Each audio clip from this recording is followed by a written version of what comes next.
Welcome to the Sportlight podcast for parents, coaches, and athletes. The Sportlight refers to the time in an athlete's life when they have increased ability to affect the culture around them and the increased opportunity to learn life's lessons through sports. This podcast aims to help parents and coaches capitalize on their athletes' precious time in the Sportlight. The Sportlight podcast is brought to you by Especially for Athletes program. Hello, everybody. Welcome to the Sportlight podcast. I'm joined by Doctor Sheldon Martin. Sheldon, thank you so much for joining us again. Absolutely. Happy to be here.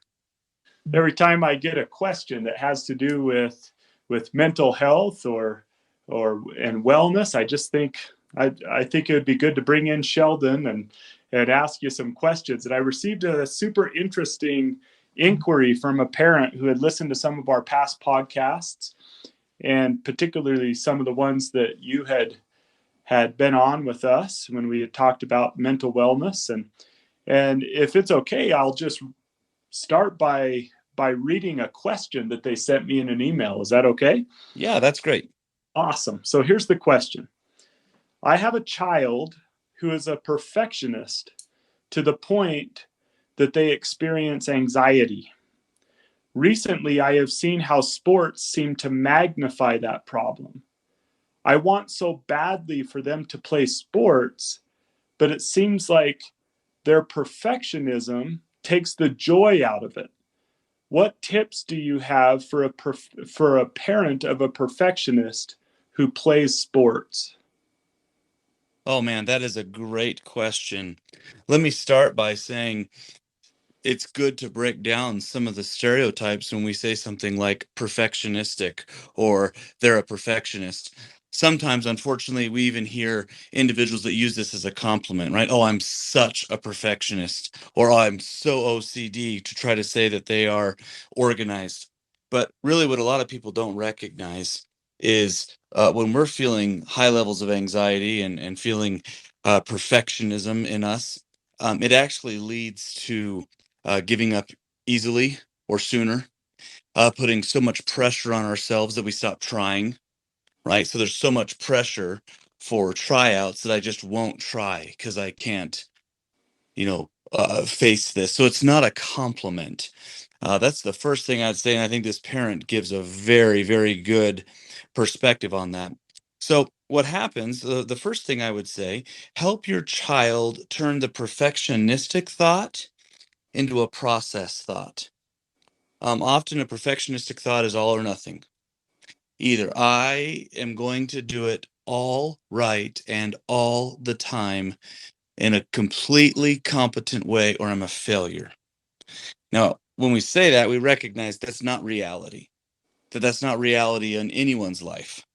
And so, because that's the mindset, it is very helpful to give some examples and to process a little bit the thought, right? So go back to those situations that are difficult and work through them. Focus on processing the thought as opposed to isolating this perfectionistic, I either have to be perfect or I'm a failure. Does that make sense? Yeah, it does. I was wondering, you have a background in athletics as well.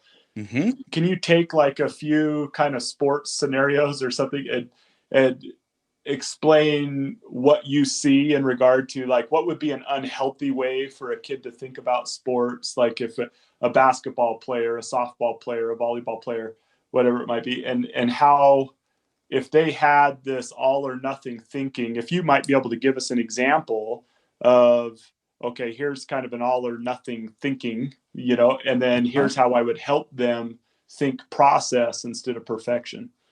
Yeah, absolutely. So one all or nothing way is going to be any failure is magnified and any success is minimized, right? So if you've got a child that plays sports, they're in dance or they're whatever they're doing, and the only thing they talk about is magnifying everything in their view that they feel is not right.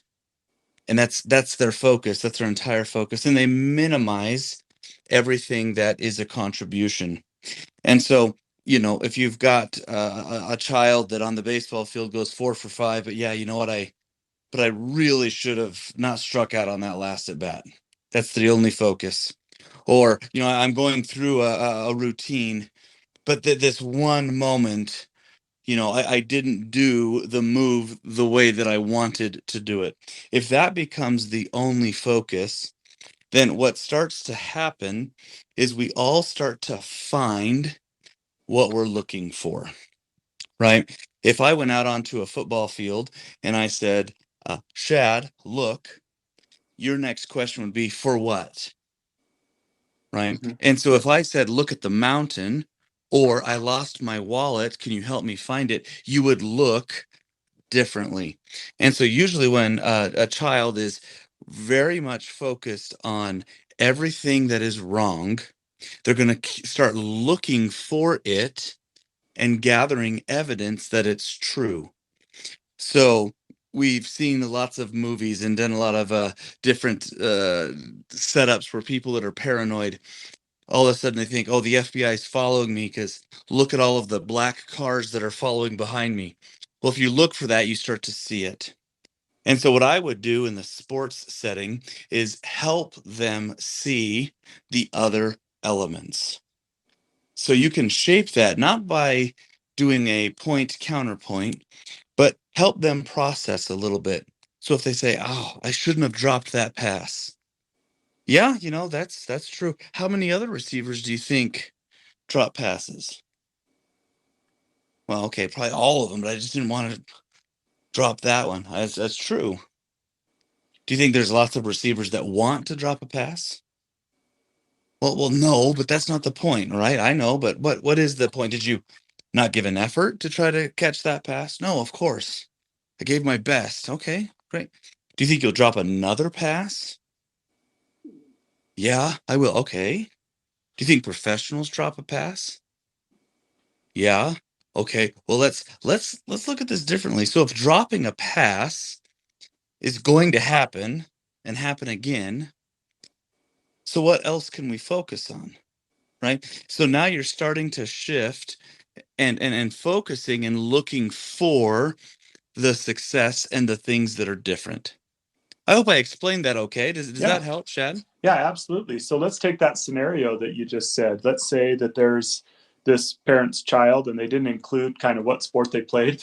I read the question exactly as it read, but let's say that they're a football player that dropped a pass and, comes home and they're concerned. Every game it's like, oh man. And then that one time when the running back got tackled, it was because I missed my block. And then there was this other time when if I would have hit made the block, then the guy would have got 10 more yards. And then there was that pass that I dropped. And, if there's a kid in that negative cycle, if there's a kid that's hypercritical of themselves, so if you go to that moment what would you tell them to look for in a game or to process after a game that would help them deal with that perfectionistic approach that is not just wanting to be perfect. I think, like you said, some people treat that like it's noble,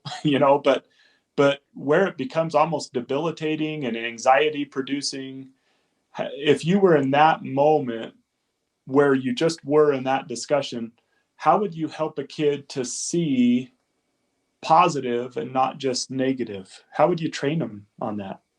Well, the first thing I do is if they're really spiraling downward, recognize that the complete survival mode of their brain is just kicking in. So the first thing I would do, and at the most basic level, is to pause and just breathe and kind of take a moment, right? Sometimes they might just not be in the moment to talk about it, and that's okay, but you can sit and okay, let's take a couple deep breaths, right? I think we've all seen that in those close to us, that when we're kind of headed downward in a spiral, it's very difficult to use logic and rationale and that. So just breathing and pausing, kind of trying to be still a little bit and just let the energy kind of go the other direction for a moment is a good first step.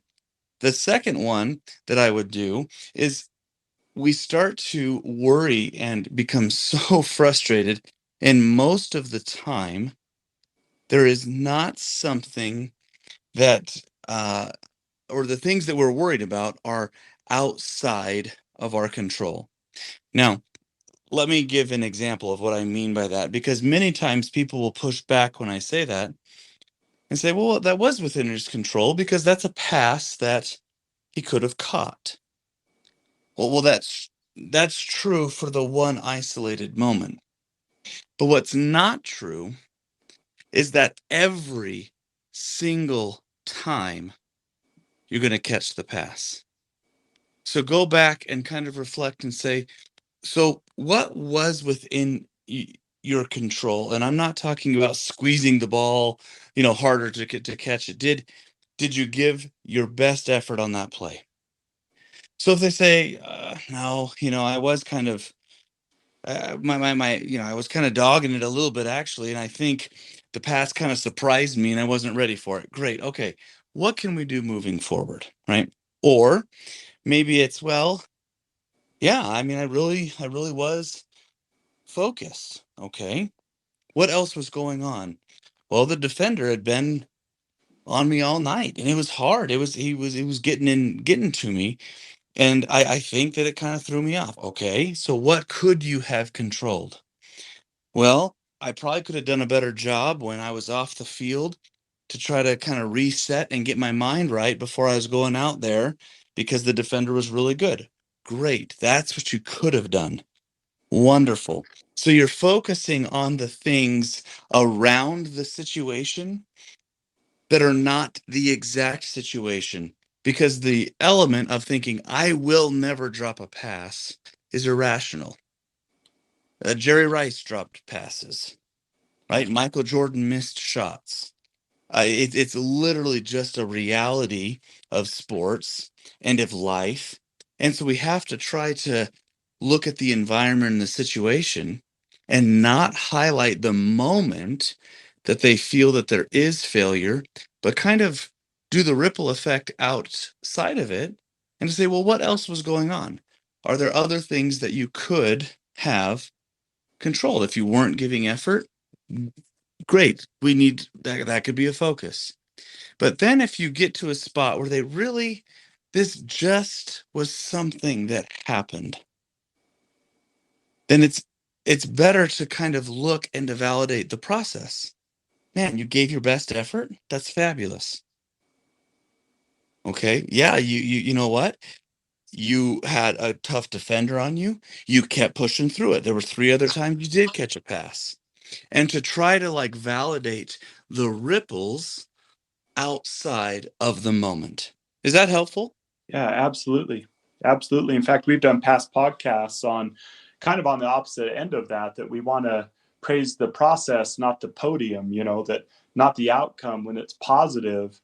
But it seems to me that what you're saying is a healthy way to help young people and any age of person who's playing sports, but is to always focus on the process. That if they're worried about a bad outcome, then bring it back to the process. If they had a great outcome, then make sure they understand that it was the process. Bring it back to that process, what they go through, what was in their control to do, and that focus on process, no matter if it's a good or bad outcome, seems to be a healthier approach, even in regard to mental health and perfectionism and whatever. That just focusing on process seems to be a healthier way to help kids progress and to deal with failure.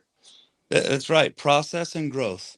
Process and growth. And especially for the parents listening to your podcast, the parents of athletes, they know this. If we all pause long enough and recognize, we understand this, that when we in our own lives focus on process or growth, it's healthier. We perform better. We do better at our jobs, right? We've all had situations in work that did not, or in our family that did not work out the way that we wanted. And then if we isolate the moment and say, oh, man, if I would have done this one thing different, then it would change everything. But if we're real honest with ourselves, usually that moment just didn't work out. Right. And so you have to step back and say, okay, was my process, am I getting better at this?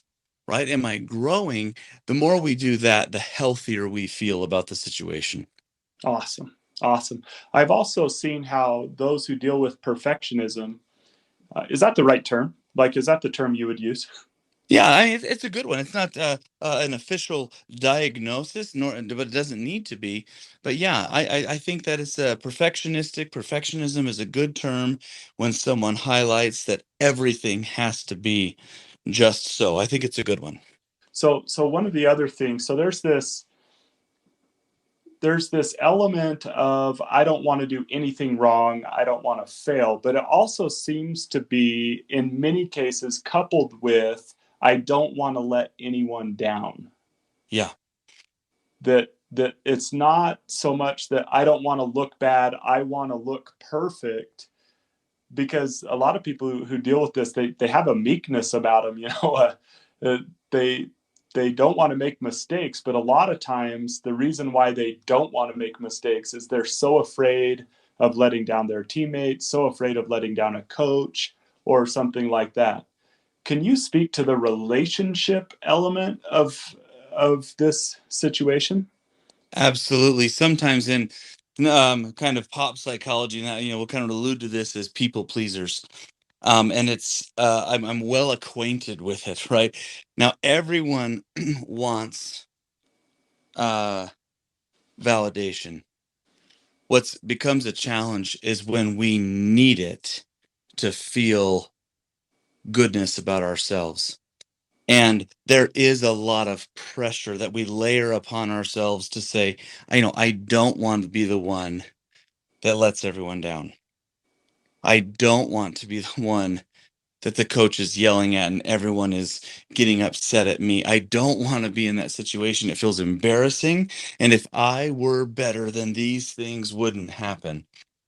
Right. The first thing to parents and coaches, one, to parents, I would say if there is a coach who is layering that on and isolating someone as, you know, you have completely let the team down and it's just a mistake of sports and dance or sports and an event or a play, if it is isolating, just know that's not healthy for anyone's growth. I think that's a very important part for a parent to look at and say, no, now wait a minute, like what's going on here? But second to that, as coaches, you need to be very careful at what you are validating and what you are correcting. I would correct effort, not outcome. There's not a coach in this world that would say if the competition got good enough that at some point the competition on the other side is going to be so good that they're going to lose a game in that, right? You don't want to correct outcome. What you want to do, even when you lose, even when you win at times, you want to correct effort and validate effort. And that is the point that is very difficult for youth, for coaches. But if someone feels I am constantly letting others down, that they recognize that the only thing they can do is give it their all. Right? All of us have kind of played that game, right? Like, oh man, if I would have done this, then I could have done better at a sport, or I could have been able to approach this differently. Well, I don't care how hard I work or how many of my buddies I gather together, we're not going to beat the Lakers. It is just not, effort is not the variable there. Right. Um, and so if I'm giving my best effort, that has to be the focus. Yeah. and recognize, let everything else fall as it will. Does Yeah, that make sense? absolutely. It's always refreshing in like a post-game interview when someone misses a big shot, for example, in a basketball game, to hear the coach say something like, well, we ran the play, we got the shot we wanted, and sometimes those shots don't go in, but we did everything we could, and they'll hit their fair share of those shots, and sometimes it'll work out for us. And you can kind of sense those principles that you were just teaching in some very high level coaches. You almost never hear a professional coach or a really high Division I coach, successful, a really successful Division I coach saying things like, well, yeah, we got to catch that ball. We just got to catch that ball. There's no excuse for that. I mean, you hear that, but it always rings kind of like, oh, you don't think the player knew that? Like, Right. like You're kind of right. a You thing. usually hear very successful coaches say something along the lines of, well, we probably shouldn't even been in that spot. Yeah. Or there were a lot of factors, right? And that's actually correct and a very mature answer, right? To think like, oh yeah, that missed field goal, that was it. That the whole game rode on that. It's like, well, come on, you had 18 penalties during the game, and you couldn't get the running game going, or this other guy dropped passes earlier on. That's just the way it goes. And if they focus on, well, this was the only reason we lost, that, I think, in my opinion, that'd be a tough person to play for, because your validation is going to be way over the top when you are making the field goal, and it's going to be in the dumpster when you miss it. And there's 1,000 other variables in that game that the ball could have bounced the other way, right? And so someone that has a broader view of that and can look at the whole team and say, we're gonna review tape, and we're gonna look at effort and how we could clean it up all along the way. And that includes the kicker. We're gonna go and figure out why he missed a 35-yard field goal. Like, maybe that's practice, but they don't isolate it as this was the only moment. Right. Right. And that's not saying, I mean, obviously a coach is going to make decisions based upon who makes the most shots. A That's coach is right. going to Yep. make decisions on who makes field goals, and sometimes they'll have to make tough decisions. So it's not like a coach who pulls a player doesn't understand these principles that we're talking about right now. I mean, that's one of the toughest parts of being a coach. I talked to a coach the other day. We were texting back and forth, a high school basketball coach here in Utah. And he actually said, "Hey, pray for me. Today's the worst day of the year for me. It's when I need to make final cuts for tryouts, and I know I'm going to break kids' hearts." That, to think that the coaches out there care that much. He just he was just agonizing about making those decisions, and I'm sure that in the tryouts, some kids made shots, some kids missed shots, some kids had turnovers, some kids didn't dribble as well as others. And so none of this is saying that coaches aren't supposed to look at players and make decisions based upon outcomes and performance. However, as a parent, if I'm hearing you right, Sheldon, if I have someone who's dealing with these perfectionistic attitudes, it would be well to help them focus on process. What's within your control? What can we adjust? Let's not spend time focusing on everything that's out of our control. And one of the thing that is the most out of our control in the world, I think, is the past. And so a lot of people become hyper focused on past and what the mistakes were that they made. And so really helping someone who's dealing with those things, in the case that it's dealing with anxiety because of it, to focus on the process, to focus on what they have control of, and that relationship element of not worrying about letting others down. That might be the one that's still kind of hanging out there, Sheldon, that I understand what we could do from our perspective, like as coaches, as parents and things, not to foster those attitudes. If someone's just hyper worried, and maybe we've covered this, but it's still on my mind, so maybe someone who listens to this will think about it. If someone's hyper focused, hyper worried about letting someone down, is there anything else you would add about that before we close up?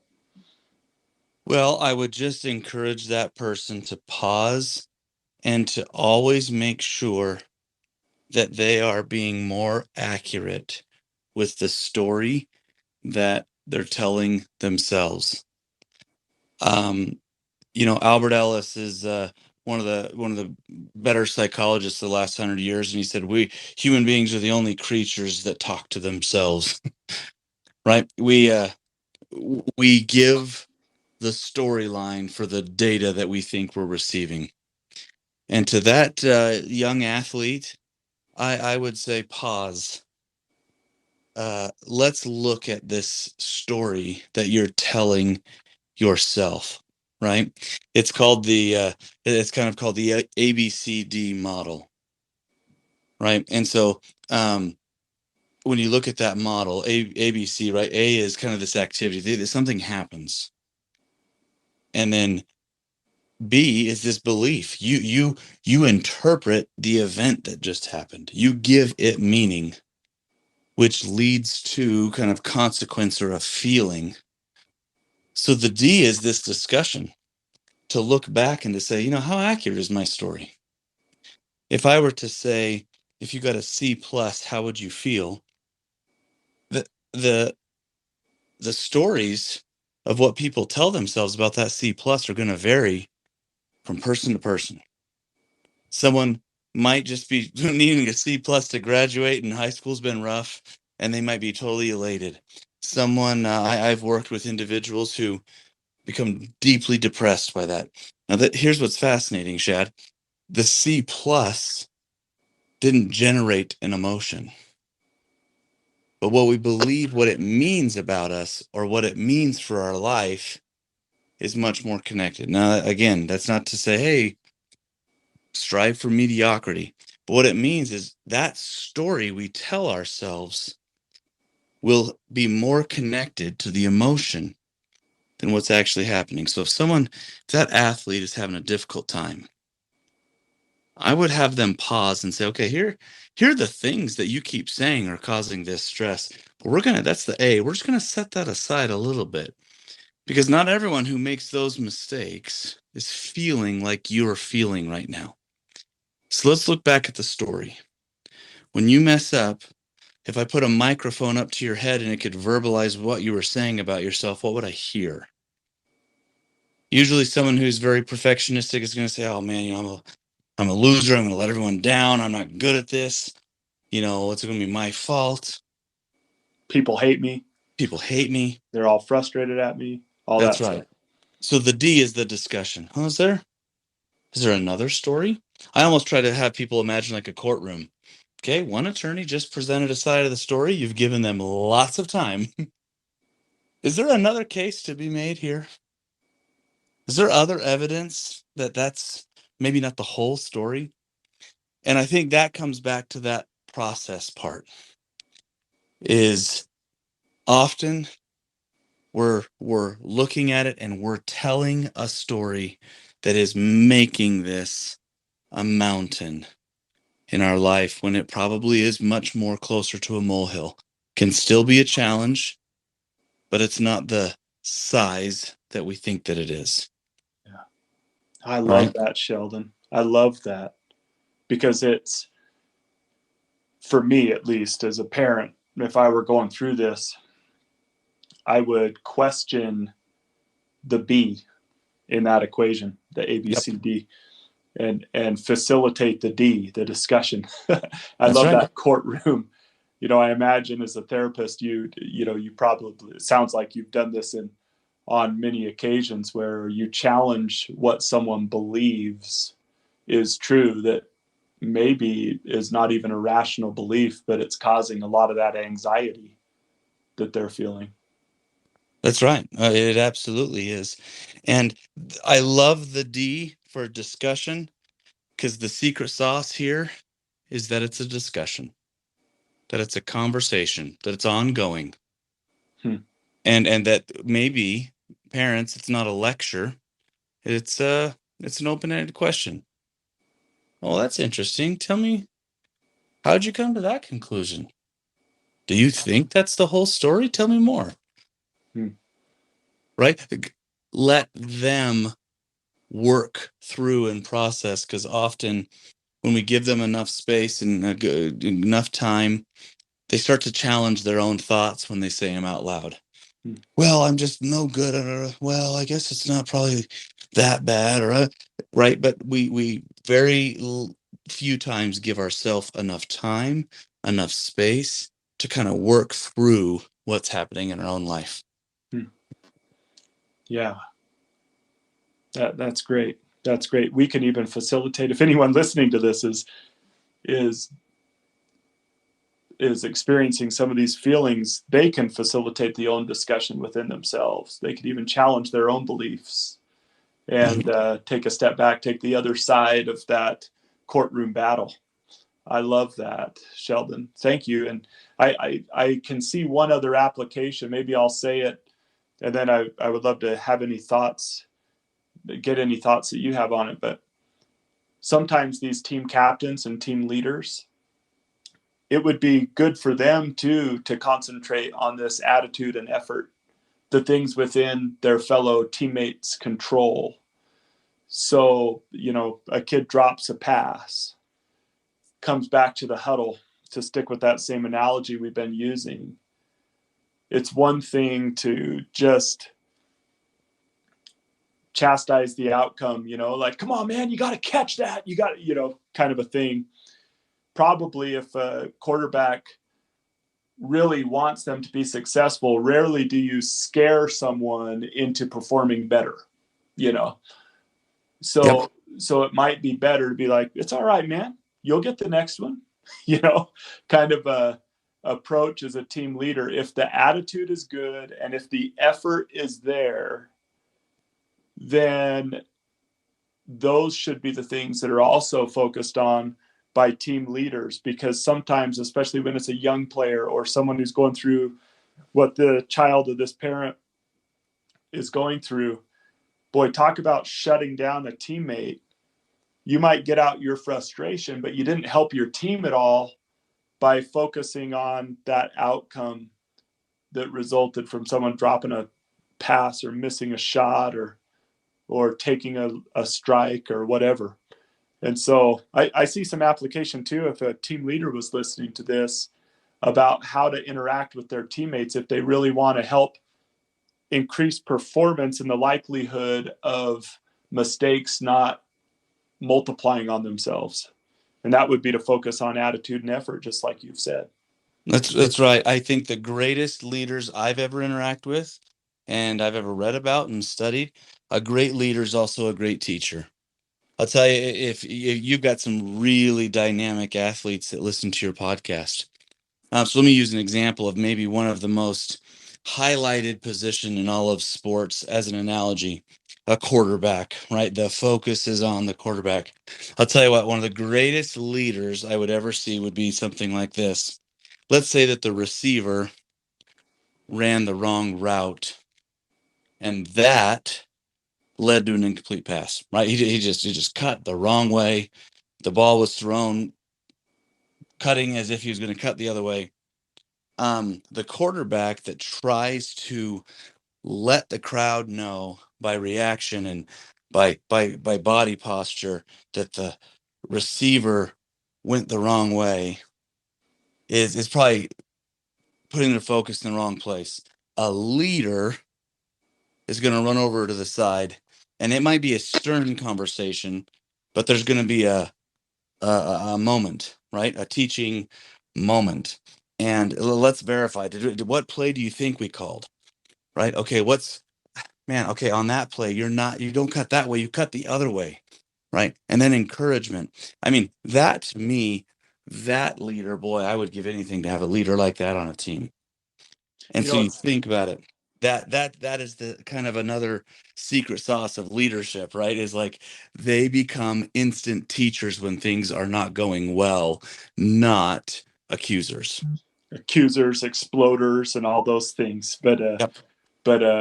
someone who teaches. In fact, when Ty Detmer was on our podcast and we asked him what it was like to play for his dad, he said the number one thing that he remembers about playing for his dad is his dad never got mad at him. He taught him. And so he would bring him to the sideline and he would ask those questions that you were just asking. Hey, what did you see? Why did you choose to throw the ball there? Well, let me teach you a few things. And so I love that posture. If we're teaching, then usually that's the best. Teaching is the essence of leadership.